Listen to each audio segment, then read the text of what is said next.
हाँ जी बेटा, good evening. कैसे हैं आप लोग?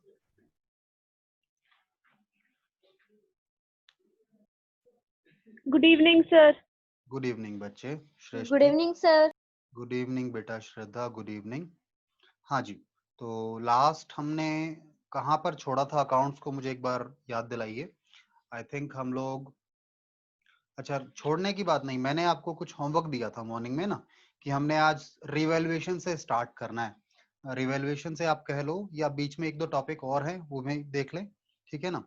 हाँ, पिछला वर्क मैंने होमवर्क में दिया था, क्वेश्चन सॉल्व मिल जाएंगे आपको वहां पर, ठीक है। तो आइए मैं आपको ले चलता हूँ। Let me open the screen.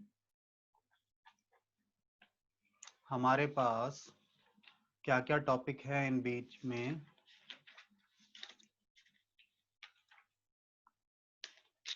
हाँ, अच्छा आप लोगों ने कर लिया है क्या ट्रीटमेंट ऑफ एक्यूमुलेटेड लॉसेस वगैरह? मुझे बताइए।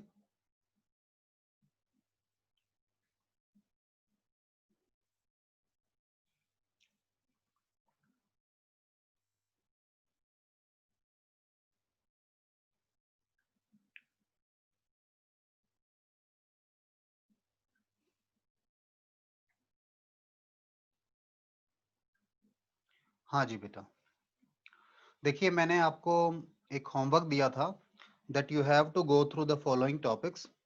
होमवर्क तो नहीं कह सकता एज सच, क्योंकि उसका सारा कंटेंट मैंने आपको एक लिस्ट भी भेजी होगी, प्लेलिस्ट। जिनको नहीं मिली they can ask for it, ठीक है। हम लोग गुडविल वाला टॉपिक कर रहे थे यहाँ पर, ठीक है। तो गुडविल में एवरेज मेथड है हमारे पास, सुपर प्रॉफिट मेथड है और कैपिटलाइजेशन है, राइट। ये हमने आपके साथ कर लिया था, सुपर प्रॉफिट। और ये आपने, मैंने लेक्चर्स भेजे हुए हैं आपको, वहां से करना है। So you have to do through lectures, ठीक है। हमारे पास जो लेक्चर्स हैं वहां से करेंगे, ठीक है। रिकॉर्डेड लेक्चर्स हैं। कोई चीज समझ नहीं आए तो पूछ सकते हैं। Same for this capitalisation method. इसके बाद हमारा जो अगला टॉपिक आता है that is treatment of accumulated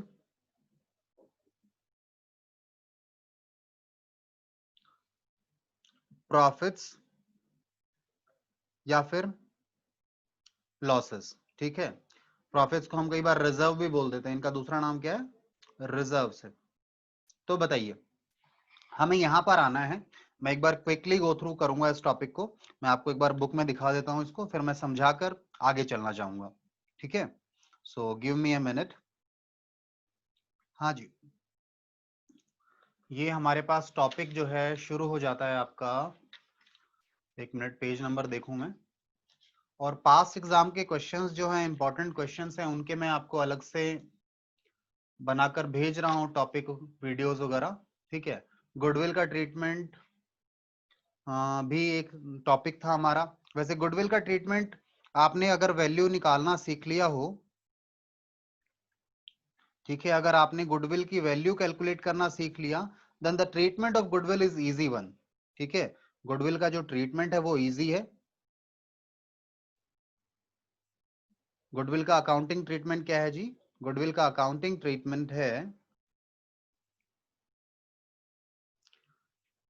gaining partner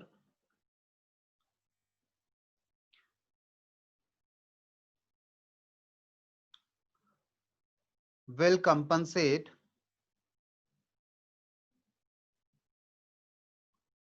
gaining partner will compensate to the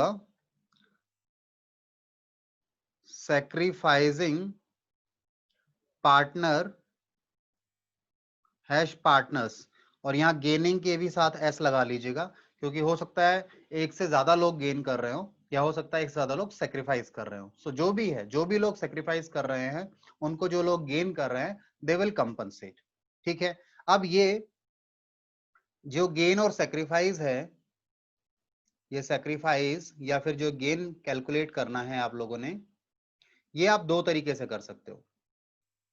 आप रेशियो में भी कर सकते हो, रेशियो में गेन और सैक्रिफाइस कैलकुलेट कर सकते हो, या डायरेक्टली अमाउंट से कर सकते हो।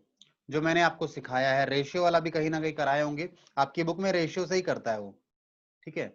मैंने आपको डायरेक्ट अमाउंट से बताया हुआ है, तो दोनों मेथड आप फॉलो कर सकते हैं जो आपको अच्छा लगे, ठीक है। यहां तक कोई डाउट क्वेरी है किसी बच्चे के माइंड में तो मुझे बताइए। ये गुडविल का ट्रीटमेंट हम बात कर रहे हैं आपके साथ, बोलिए जी।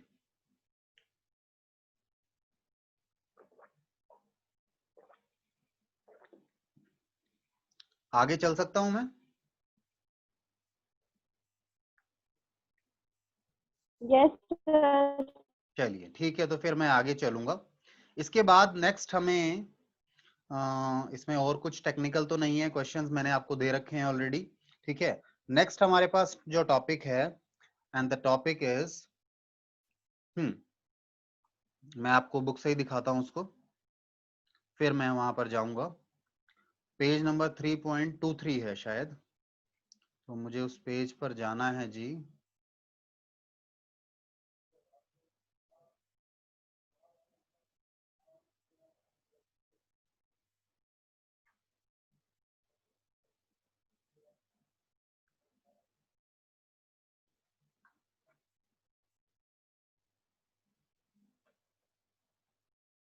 हाँ जी, ये है आपका ट्रीटमेंट ऑफ एक्यूमुलेटेड प्रॉफिट्स और लॉसेस। देखो हमेशा अगर इस ट्रीटमेंट की जनरल बात करें या इसके ऊपर हम जनरली बात करें तो क्या है इसका जो इम्पोर्टेंस इस मैटर का, देखिए हमने, Good evening. हाँ गुड इवनिंग बेटा शिवानी, गुड इवनिंग। हम फिलहाल आपके साथ चेंज इन पीएसआर पर हैं, ठीक है। हमारा फिलहाल का चैप्टर कौन सा है? चेंज इन पीएसआर, ठीक है। चेंज इन पीएसआर में हम करंटली हैं। अब अगर इस टॉपिक के अलावा अगर हम और भी किसी चैप्टर में जा रहे हैं, आई थिंक एडमिशन की हम बात कर सकते हैं आपके साथ, हम आपके साथ बात कर सकते हैं रिटायरमेंट या फिर डेथ, ठीक है। डिसोल्यूशन की बात भी करें अगर, एक्यूमुलेटेड रिजर्व एंड सरप्लस का ट्रीटमेंट वही होता है, बस करने का तरीका अलग है, तो मैं उसे रिलेट नहीं कर रहा फिलहाल यहाँ पर, ठीक है। मेथड थोड़ा सा डिफरेंट होगा, करेंगे ऐसे ही डील हम इसे, ठीक है।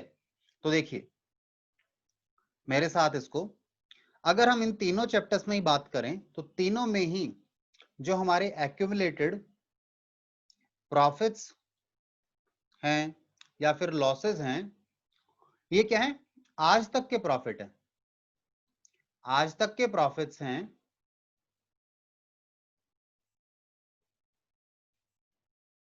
तो आज तक के प्रॉफिट्स हैं तो आज तक की रेशियो में बंटने चाहिए,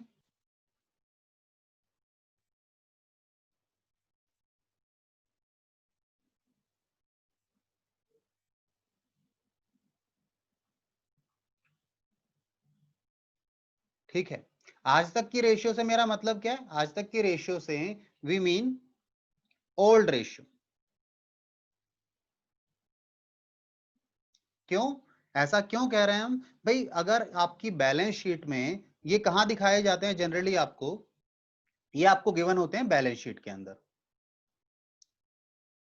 कोई क्वेश्चन आपको बैलेंस शीट दे सकता है, कोई क्वेश्चन बैलेंस शीट की इंफॉर्मेशन दे सकता है कि ये बैलेंस शीट में ये अमाउंट दिख रहा है किसी रिजर्व का, किसी प्रॉफिट का, तो उनका ट्रीटमेंट करना है, ठीक है। तो आपने क्या करना है, इन जनरल ट्रीटमेंट देखो कुछ ऐसा है। इन जनरल ट्रीटमेंट क्या करेंगे हम लोग,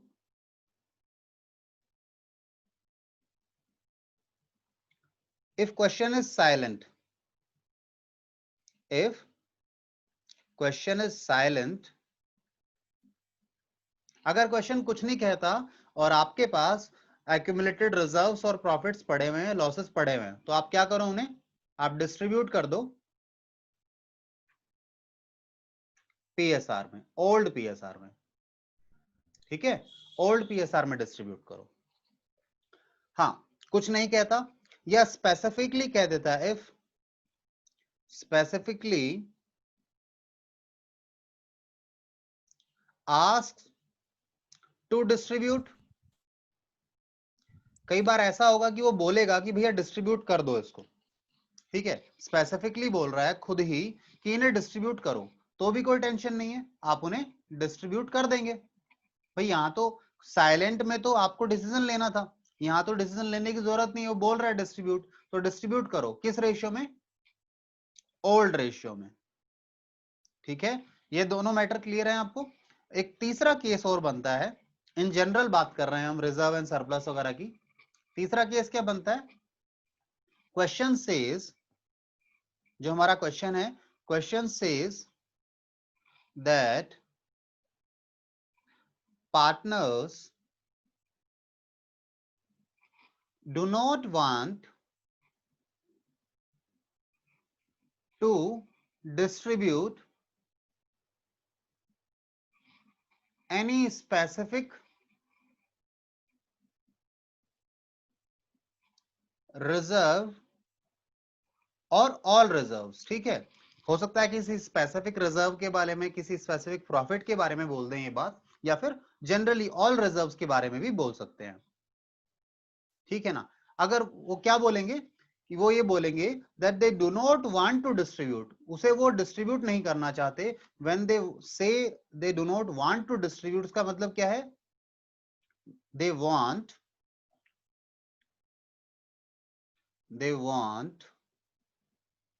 it to appear in books, appear in books, वो चाहते हैं कि बुक्स में दिखता रहे, ठीक है। मानो प्रॉफिट को अगर आप बांट दोगे तो प्रॉफिट खत्म हो जाएगा ना बैलेंस शीट से, पार्टनर्स में डिस्ट्रीब्यूट हो गया तो बुक्स में से खत्म हो जाएगा। वो कह रहे हैं कि नहीं, बांटना नहीं है, they do not want to distribute, distribution की बात ही नहीं आ रही है। तो जब डिस्ट्रीब्यूशन की बात नहीं आ रही है, इसका मतलब क्या है, वो ये कहना चाहते हैं कि साहब इसको आप ऐसे के ऐसे ही रहने दो बुक्स में। हमने कहा कोई दिक्कत नहीं है भाई, क्वेश्चन जो कहेगा हमें तो वो करना पड़ेगा, हम नहीं कह सकते, ठीक है।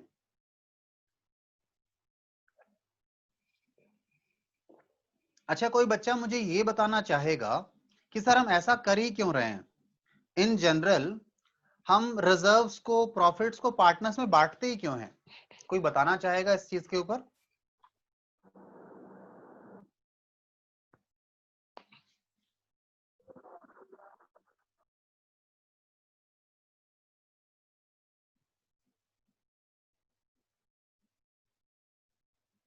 चलो हो सर सकता, क्वेश्चन रिपीट करना।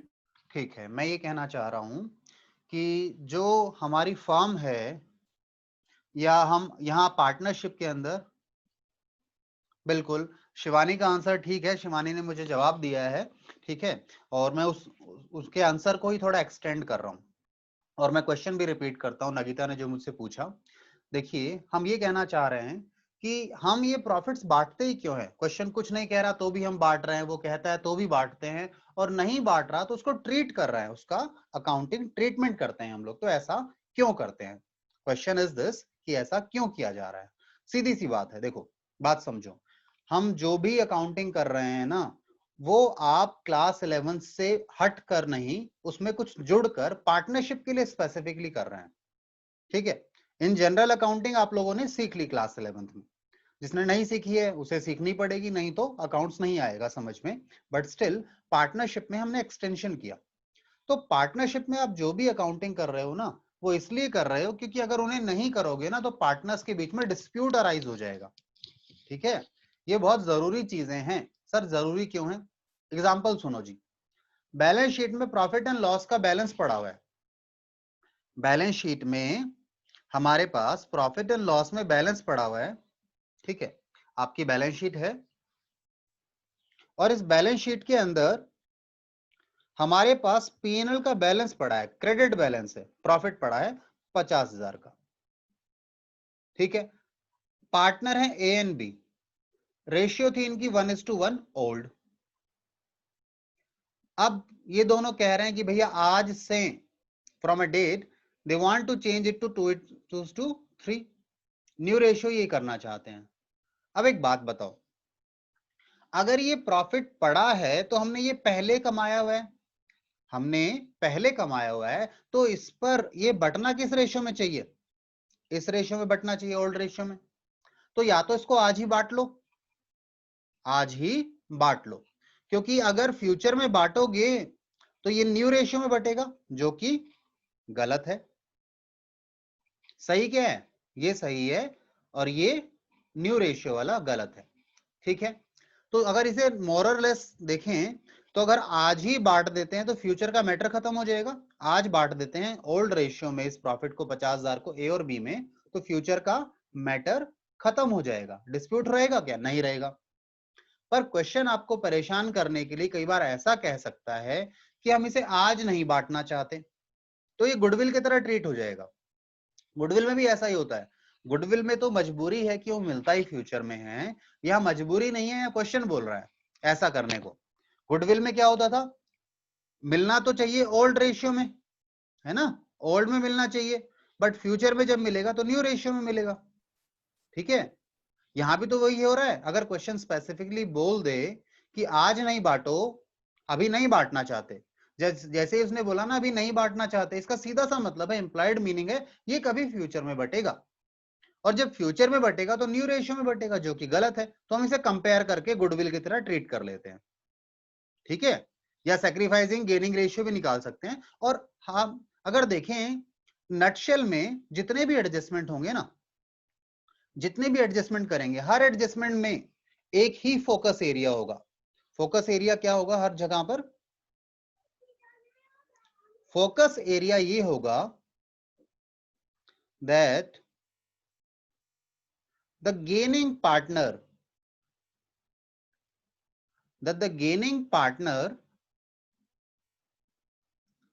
should compensate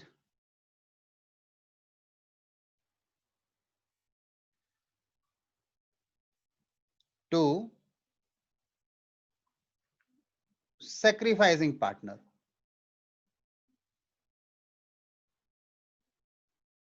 अब इसका ये मतलब नहीं है कि उसको अगर कोई नुकसान हो जाए तो कंपनसेट करना है, नहीं। जो ये एडजस्टमेंट्स करनी थी, इन एडजस्टमेंट्स के कारण किसी का फायदा किसी और को मिल जाए तो आपको उसे एडजस्ट करना पड़ेगा, क्योंकि राइट किसी और का है और बेनिफिट किसी और को मिल गया। ठीक है, तो उनका एडजस्टमेंट ही कर रहे हैं हम सारी जगह पर। हम आपके साथ गुडविल कर रहे हैं, ये भी वही चीज है। एक्यूमुलेटेड रिजर्व एंड सरप्लस का ट्रीटमेंट करेंगे, वो भी वही चीज है। ठीक है, और तो कोई बड़ी ट्रीटमेंट ही नहीं है, दो बेसिक यही ट्रीटमेंट है। बाकी तो क्वेश्चन आपको बोलता है, एक रिवैल्यूएशन में भी यही करेंगे हम। तीन मेजर इश्यूज हैं हमारे यहाँ इस चैप्टर में भाई। गुडविल, दूसरा एक्यूमुलेटेड प्रॉफिट्स, जिसे लॉसेस भी ले लो साथ में, और तीसरा है रिवैल्यूएशन। तीनों में बेसिक जो है फंडा या बेसिक फंडामेंटल एक ही है, और आगे भी यही रहेगा। क्योंकि इन सब में अगर हम रिवैल्यूएशन कर रहे हैं, यहां आपको गुडविल समझ में आ गया, एक्यूमुलेटेड प्रॉफिट एंड लॉसेस समझ में आ गया, तो मैं आपको रिवैल्यूएशन की बात बताना चाहूंगा। रिवैल्यूएशन में भी हम यही करते हैं। क्यों? हमने हमारे एसेट्स एंड लायबिलिटीज को रीअसेस किया, रीवैल्यू किया। रीवैल्यू करने का मतलब क्या है? क्योंकि हम देखना चाहते हैं क्या जो हम पास्ट से, जिस दिन हमने इनको खरीदा था, परचेज डेट से, परचेज या एक्विजिशन डेट से, इस डेट से लेके यहां तक जिस दिन आज चेंज इन पीएसआर कर रहे हैं,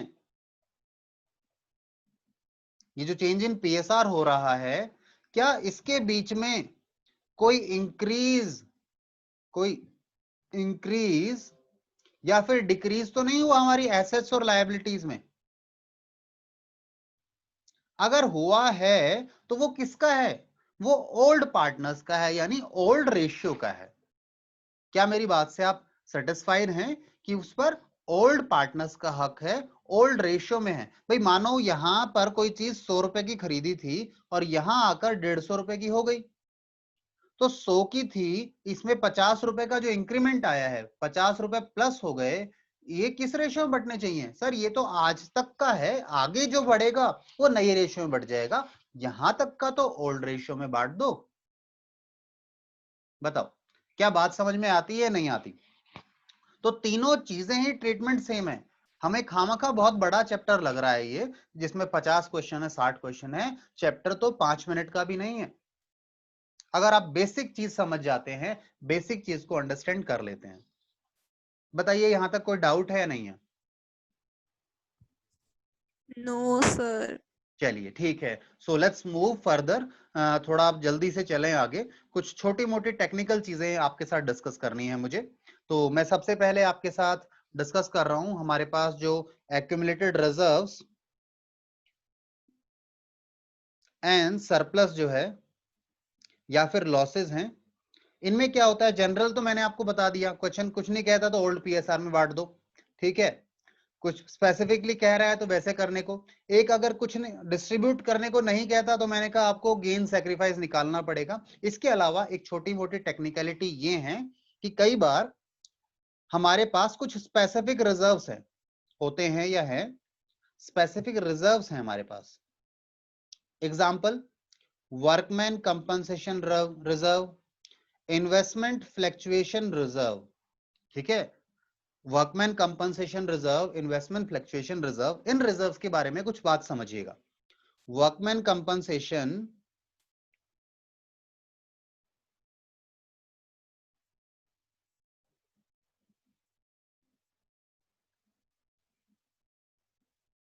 नाम से ही देखो, इसका नाम क्या है, वर्कमैन कंपनसेशन रिजर्व, यानी वर्कमैन को कंपनसेट करने के लिए हमने रिजर्व बनाया है, ठीक है। चलिए अब लेट्स सपोज इस रिजर्व का जो बैलेंस है, वर्कमैन कंपनसेशन रिजर्व का बैलेंस है आपकी बुक्स में ₹50,000, ठीक है।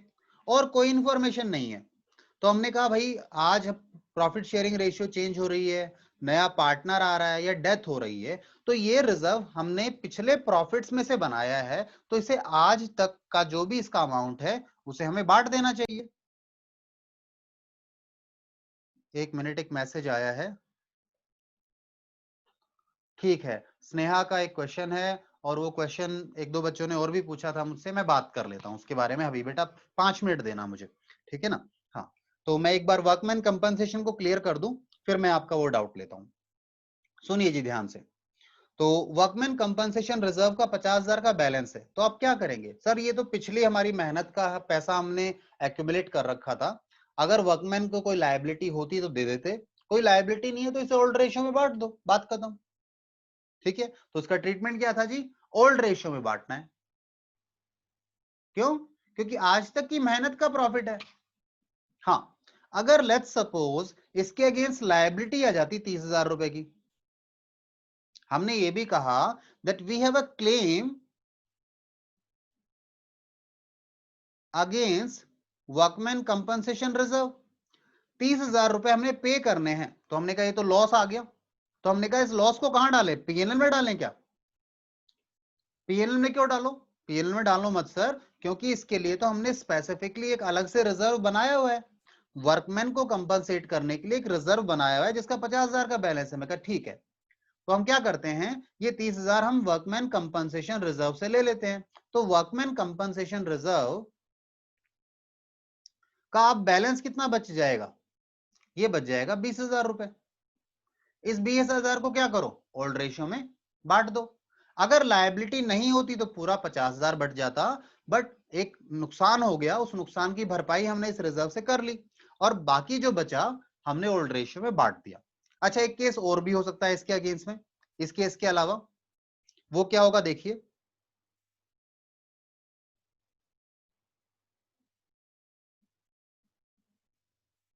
लेट्स सपोज,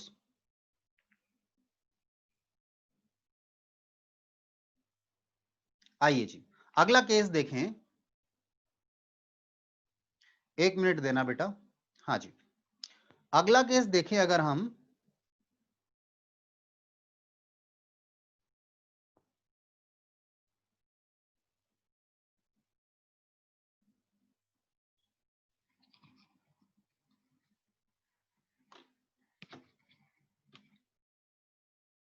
हाँ जी, तो अगला केस देखिए। अगर कुछ ऐसा हो जाए कि जो क्लेम 30,000 का बता रहे थे हम, ये क्लेम हमारा बढ़कर इंक्रीज होकर 50,000 का ही हो गया। अगर 50,000 का क्लेम हो जाएगा,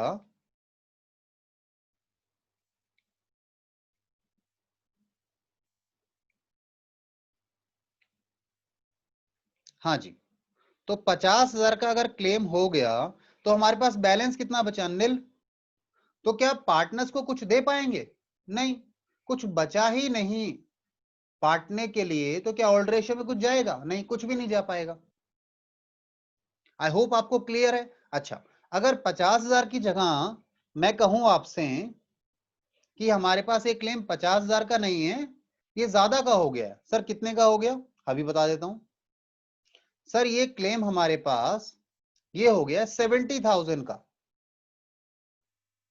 70,000 का क्लेम है। तो क्या करेंगे? तो सर हमने, हमारे पास रिजर्व था 50,000 का, क्लेम है 70,000 का, तो अभी भी हमारे पास बैलेंस बच जाएगा माइनस में। किसका? वर्कमैन कंपनसेशन का नहीं, क्लेम का। क्योंकि 70 का जो क्लेम था उसमें से 50 तो आपने WCR से ले लिए।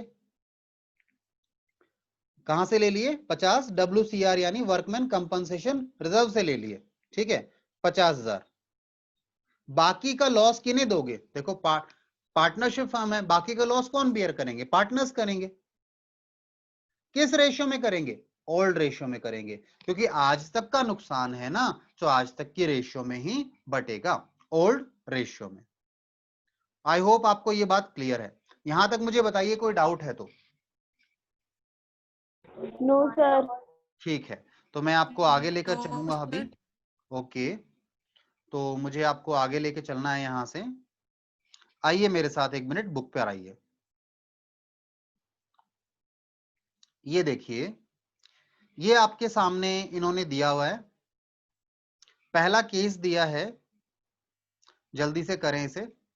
कहता है when reserves and accumulated profits are to be transferred. अगर उन्हें ट्रांसफर करना है तो, यानी ये ट्रांसफर कब करते हैं रिजर्व्स को? जब क्वेश्चन कुछ नहीं कहता तो हम उन्हें ट्रांसफर कर देते हैं। ठीक है, किस रेशियो में करोगे? ओल्ड रेशियो में करोगे। कहीं लिखा है क्या? ये रहा, ओल्ड रेशियो में करना है। ठीक है, उसके बाद आगे चलिए।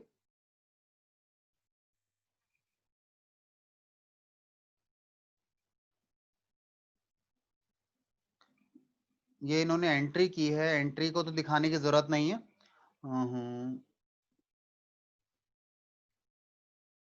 ये इन्होंने कुछ नाम लिखे हैं, मैं आपको उसी का रिलेशन में बता दूं। देखो, कोई रिजर्व था तो उसको खत्म किया, डेबिट करने से क्या हो गया? वो राइट ऑफ हो गया, खत्म हो गया।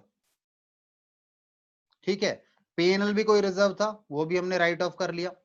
वर्कमैन कंपनसेशन रिजर्व में क्या लिखा है? देखो, excess of reserve over liability. अगर रिजर्व में लायबिलिटी से ज्यादा कुछ है, अमाउंट है, जैसे 70,000 का रिजर्व है, लायबिलिटी 50 की है, तो 20,000 यहां आ जाएंगे। लायबिलिटी 0 है तो पूरा आ जाएगा। इन्वेस्टमेंट फ्लक्चुएशन रिजर्व में भी ऐसा ही होता है। अभी इसका मैंने मीनिंग नहीं समझाया इन्वेस्टमेंट फ्लक्चुएशन का, इसे मैं 2 मिनट बाद टेकअप करूंगा। ठीक है, अलग से आपके पास टॉपिक आएगा ये आगे चलकर। ठीक है, तो उसे हम उसके साथ में देख लेंगे। एक असाइनमेंट का क्वेश्चन है, बच्चों को उसमें डाउट है, मुझे वो लेना था, टेकअप करना है। कुछ मुश्किल नहीं है उसके अंदर, जस्ट मैंने खामा एक नई प्रॉब्लम डाल दी थी आप लोगों के लिए। मैंने कहा देखो कोई देखता है उसको या नहीं देखता। ठीक है, ये रिजर्व्स को ट्रांसफर करने की एंट्री है। आप रिजर्व्स को जो ट्रांसफर करोगे, सॉरी, ये लॉसेस को ट्रांसफर करने की एंट्री है। प्रॉफिट को तो पार्टनर के अकाउंट क्रेडिट होते, लॉसेस दोगे उन्हें तो उनके अकाउंट क्या होंगे? डेबिट हो जाएंगे। किस रेशियो में? ओल्ड रेशियो में। ठीक है, क्वेश्चन आप देखेंगे, मैं आपको उस असाइनमेंट पर लेकर चल रहा हूं। ठीक है, 1 मिनट सुनिएगा ध्यान से बात। असाइनमेंट में हुआ क्या है मैं आपको बता दूं यहीं से। 1 मिनट। हाँ जी, असाइनमेंट में हुआ ये है कि एक क्वेश्चन दे दिया मैंने आप लोगों को, क्वेश्चन दे दिया, चेंज इन PSR का है, आई थिंक को चेंज इन PSR का ही क्वेश्चन है। स्नेहा बेटा, चेंज इन PSR का है ना? शिवानी, स्नेहा, आप दोनों ने पूछा है मुझसे क्वेश्चन वो। ठीक है, ठीक है, चेंज इन PSR Yes, का है। sir. उसमें ओल्ड रेशियो और न्यू रेशियो, जैसे मैंने कुछ इस तरीके से लिख दिया शायद, इक्वल, मैंने न्यू रेशियो का इक्वल है और ओल्ड रेशियो मैंने कहा 5:5:5 है, यानी सब में कॉमन फैक्टर 1:5 आ रहा है, तो रेशियो क्या बन गई? इक्वल। ये भी इक्वल है, यानी इस क्वेश्चन में no gain, no sacrifice to any partner, किसी भी पार्टनर को कोई गेन और सैक्रिफाइस है ही नहीं। ठीक है, तो आप क्या कर सकते हैं, आप एक तो ये नोट लिखेंगे, बट इंपॉर्टेंट बात क्या थी? इंपॉर्टेंट बात ये थी कि अगर बच्चे आपको इस तरह की सिचुएशन आ गई एग्जाम में, वैसे आएगी नहीं, कभी भी नहीं आएगी, नेगेटिव में भी नहीं लेकर चलते हैं सिचुएशन, जस्ट समझने के लिए, बच्चों को एनालाइज कराने के लिए वो सिचुएशन मैंने दी थी। हाँ, तो मैं क्या कह रहा हूं, अगर इस तरह की सिचुएशन आती है, तो मानो आपका क्वेश्चन है 6 मार्क्स का, कितने का है? 6 मार्क्स का क्वेश्चन आ गया आपके सामने, जिसमें ऐसी मिस्टेक आ गई, इसे मैं मिस्टेक ही कहूंगा, मैंने तो जानबूझ के डाला था, ठीक है, अदरवाइज ये मिस्टेक है। मिस्टेक है तो आप ऐसा तो नहीं कह सकते सर क्वेश्चन गलत है, क्वेश्चन इज रॉन्ग, आप ये लिखकर आ जाते हो ना, क्वेश्चन इज रॉन्ग, ठीक है जी, ओके। क्या 6 नंबर के लिए आप इतना लिखकर आओगे, चलेगा? नहीं चलेगा, you have to write something. तो आप उस क्वेश्चन में अगर है, लेट्स सपोज आपको गुडविल का ट्रीटमेंट बोला है, तो आप गुडविल का ट्रीटमेंट करके दिखाओ, उन्हें बोलो कि 3 पार्टनर हैं ए बी सी और गुडविल है लेट्स सपोज 90,000, तो कहता है ओल्ड के हिसाब से भी इनको 30,000 मिलने चाहिए ईच, और न्यू में भी इक्वल रेशियो ही है, तो 30,000 30,000 30,000 मिलने चाहिए, यानी कि एडजस्टमेंट कुछ है ही नहीं। एडजस्टमेंट क्या है? कुछ भी नहीं एडजस्टमेंट है। तो ये इस तरह की वर्किंग नोट आप दिखा सकते हो, आप ये नहीं कहेंगे कभी भी क्वेश्चन गलत है, ठीक है, क्वेश्चन को गलत मानकर उसे अटेम्प्ट ना करना बेवकूफी है, बिकॉज क्वेश्चन गलत जो कर रहा है ना, जो कह रहा है क्वेश्चन गलत है, उसको तो नंबर नहीं मिलेंगे। हाँ, जिसने अटेम्प्ट किया है, उसने सही अटेम्प्ट किया है या गलत किया है, जो अटेम्प्ट करेगा ना क्वेश्चन, उसको नंबर मिलते हैं। So keep in mind, question कभी गलत नहीं होता। Do what is best known to you, आपको जो ज्यादा से ज्यादा जानकारी, अच्छी से जानकारी है, उसे आपने मेंशन करना है वहां पर, ठीक है। तो इस क्वेश्चन में भी ऐसा ही है, आप कहीं भी निकालने जाएंगे गेन लॉस है ही नहीं, तो कोई एडजस्टमेंट होगा ही नहीं किसी भी चीज का, ठीक है, तो उसे आप एज अ नोट लिख सकते हैं, वर्किंग नोट्स में दिखा सकते हैं कि साहब ये देखिए, ओल्ड रेशियो में बांटा तब भी यही आ रहा है, न्यू रेशियो में बांटा तब भी यही आ रहा है सेम, यानी कोई एडजस्टमेंट ही नहीं है, ना गुडविल का है ना प्रॉफिट्स को बांटने की जरूरत है, क्योंकि आज भी इसी रेशियो में प्रॉफिट बांट रहे हैं, फ्यूचर भी इसी रेशियो में बटेंगे, तो कोई एडजस्टमेंट की जरूरत ही नहीं है, ठीक है। हाँ, ये हो सकता है कि हम रेशियो चेंज कर रहे हैं, तो जो हमारे रिजर्व्स वगैरह हैं उन्हें अगर हम बांटना चाहें ओल्ड रेशियो में बांट लो, बट उसकी जरूरत नहीं है बांटने की, क्यों? क्योंकि रेशियो तो चेंज हो ही नहीं रही है, ठीक है। आई बिलीव आप जो पूछना चाहते थे मैं बता पाया हूं आप लोगों को, बताइए स्नेहा बेटा, ठीक है। चलिए, तो इसके बाद हमें आपको लेकर चलना था कहां जी, एक टॉपिक है इन्वेस्टमेंट, अच्छा वर्कमैन कंपनसेशन रिजर्व समझ में आ गया ना। अगर वर्कमैन कंपनसेशन के अगेंस्ट में लायबिलिटी नहीं है तो पूरा का पूरा रिजर्व पार्टनर में बांट दो, कुछ लायबिलिटी है तो जितनी लायबिलिटी है वो एडजस्ट करो वर्कमैन कंपनसेशन रिजर्व से, और उसके बाद जो बच जाता है वो पार्टनर्स में बांट दो। और तीसरा केस, लायबिलिटी ज्यादा है रिजर्व कम है, तो पूरा रिजर्व एडजस्ट कर लो, और बाकी जो बचता है वो के लिए पार्टनर से पैसा लो आप, ठीक है, उनके अकाउंट को डेबिट कर लो, ठीक है। अगला हमारे पास जो है ये है जी investment fluctuation reserve. Investment fluctuation reserve हम क्यों बनाते हैं कि इन्वेस्टमेंट्स में ना, इन्वेस्टमेंट्स की वैल्यू जो है ना, उनकी वैल्यू में फ्लैक्चुएशंस आते रहते हैं। क्या आते रहते हैं? फ्लैक्चुएशंस आते रहते हैं वैल्यू में, जिसके कारण आपकी बुक वैल्यू, तो आपने लेट्स सपोज कॉस्ट उसे खरीदा कितने में था, यानी बुक वैल्यू क्या है, बुक वैल्यू है लेट्स सपोज 60,000 रुपए, मार्केट वैल्यू डिफरेंट सिनेरियोज लो, या तो 60,000 है किसी एक केस में, दूसरे केस में 70,000 है और एक केस में ये केवल 52,000 है। तो यहां तो देखो कुछ करने की जरूरत ही नहीं है, यहां तो कोई लॉस ही नहीं है, नो लॉस। यहां पर गेन है और इस केस में देखें तो हमारे पास 8,000 का लॉस है।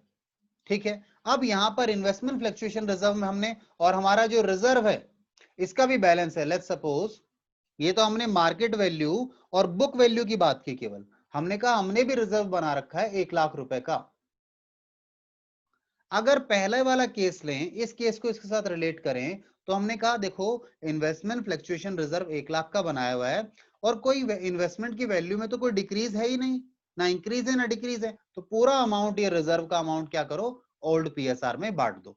दूसरा केस लो, दूसरा केस लो जहां पर हमारे पास गेन है, वैल्यू में 10,000 का गेन आ रहा है, तो हमने कहा ये तो एज इट इज बचा हुआ है प्लस गेन और हो गया, तो दोनों को मिलाकर 80,000 को